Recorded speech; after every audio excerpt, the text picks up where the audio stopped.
हमारे चैनल को लाइक कीजिए, सब्सक्राइब कीजिए और शेयर कीजिए और हर रोज देखिए ऐसी ही अच्छी अच्छी कहानियाँ।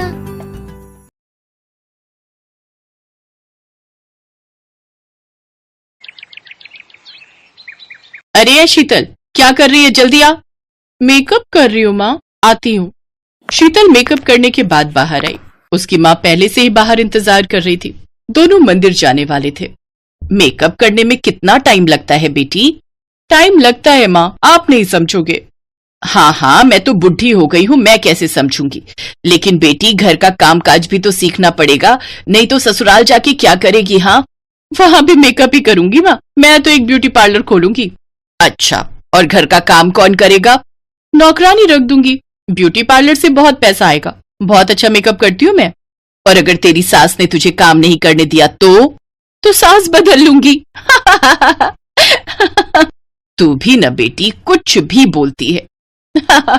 अब चलो माँ, देर हो रही है। शीतल और उसकी माँ मंदिर चली गई।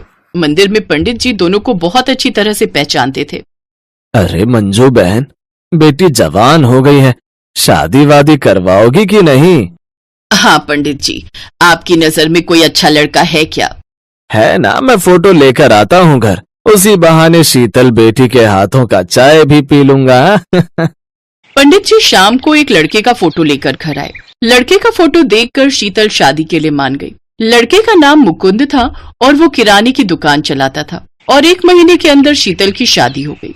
ससुराल को लेकर हर लड़की की तरह शीतल के मन में भी बहुत सारे सपने थे, लेकिन हर लड़की की तरह शीतल के सपने भी टूटने वाले थे। शीतल की सास का नाम बिमला था और वो बहुत खड़ूस थी। बिमला ने शीतल से कहा, बहू, इस घर में हम 4 लोग हैं। मैं, मेरा पति, मेरा बेटा और मेरी बेटी। तुम्हें मिलाकर 5। हर रोज 5 लोगों के लिए खाना बनाना पड़ेगा।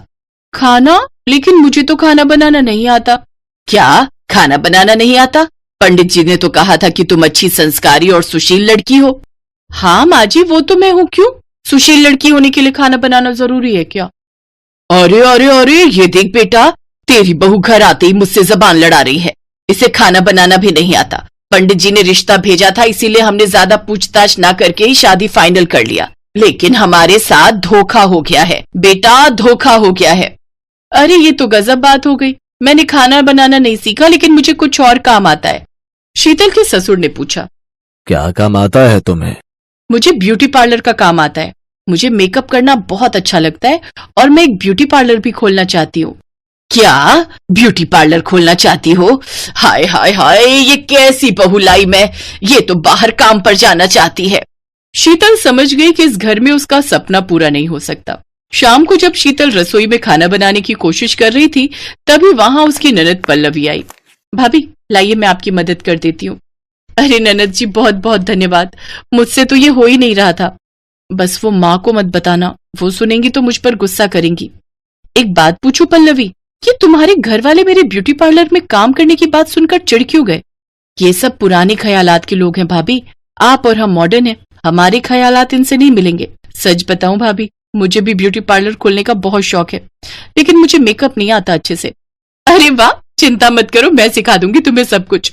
और फिर दोनों मिलकर ब्यूटी पार्लर खोलेंगे। एक तरफ से बदसूरत लड़कियों को घुसाएंगे और दूसरी ओर से उन्हें खूबसूरत बनाकर निकालेंगे। पल्लवी शीतल के पास छुप छुप कर मेकअप का काम सीखने लगी। पल्लवी बाहर कॉलेज ट्यूशन जाती थी, उसकी काफी जान पहचान थी। एक दिन पल्लवी ने शीतल से कहा, भाभी एक शादी का काम है, करोगी? अच्छा खासा पैसा मिलेगा। हाँ हाँ, क्यों नहीं, घर पर कुछ बहाना बनाना पड़ेगा। घर पर बहाना बनाकर शीतल और पल्लवी शादी में मेकअप करने चली गईं। उन्हें अच्छा खासा पैसा मिला। लड़कियों को शीतल का काम इतना पसंद आया कि उन्होंने खुश होकर एक्स्ट्रा पैसे भी दिए। कुछ ही दिनों में मैं ब्यूटी पार्लर खोलूंगी, आ जाना सभी। इसी तरह शीतल छुप छुप कर शादियों में मेकअप का काम करने लगी। धीरे धीरे पैसा जमा करके उसने एक छोटा सा ब्यूटी पार्लर खरीद भी लिया। अब बस सामान खरीद कर ब्यूटी पार्लर का काम शुरू करना था। लेकिन तभी यह खबर बिमला के कानों में पहुंच गई। क्या तुमने ब्यूटी पार्लर खोला है? हमारे घर की बहू होकर बाहर काम पर जाना चाहती हो? हाँ, हमने बार बार मना किया था ना, करम जली। मुकुंद ने शीतल को एक थप्पड़ मारा। शीतल नीचे गिर पड़ी, उसका सर दीवार से टकरा गया और उसकी मौत हो गई। अरे बेटा, ये क्या किया तूने? मार कैसे डाला? मैं तो सिर्फ थप्पड़ मारना चाहता था, लेकिन ये क्या हो गया? जल्दी बॉडी को छिपा दो, नहीं तो गड़बड़ हो जाएगी। तीनों ने शीतल की बॉडी को उसी ब्यूटी पार्लर के नीचे जमीन में दफना दिया। पल्लवी घर लौटकर भाभी को ढूंढने लगी तो बिमला ने कहा, भाग गई है वो, अब से इस घर में उसका नाम भी मत लेना। लेकिन अगले ही दिन अचानक से मुकुंद की दुकान पर आग लग गई। अचानक से कमाई का एकमात्र जरिया बंद हो गया। ये पापी पेट लोगों से क्या क्या करवाता है। भूख के मारे बिमला को उस ब्यूटी पार्लर की याद आई।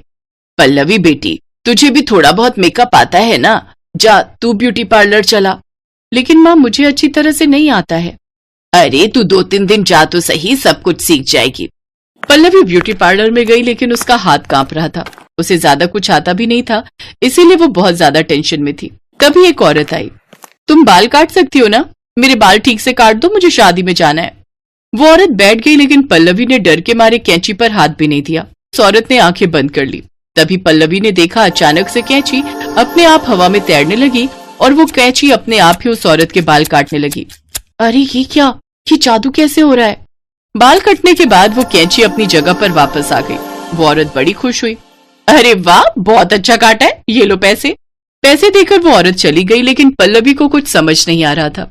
वो हैरान थी। तभी उसके सामने शीतल की आत्मा आई।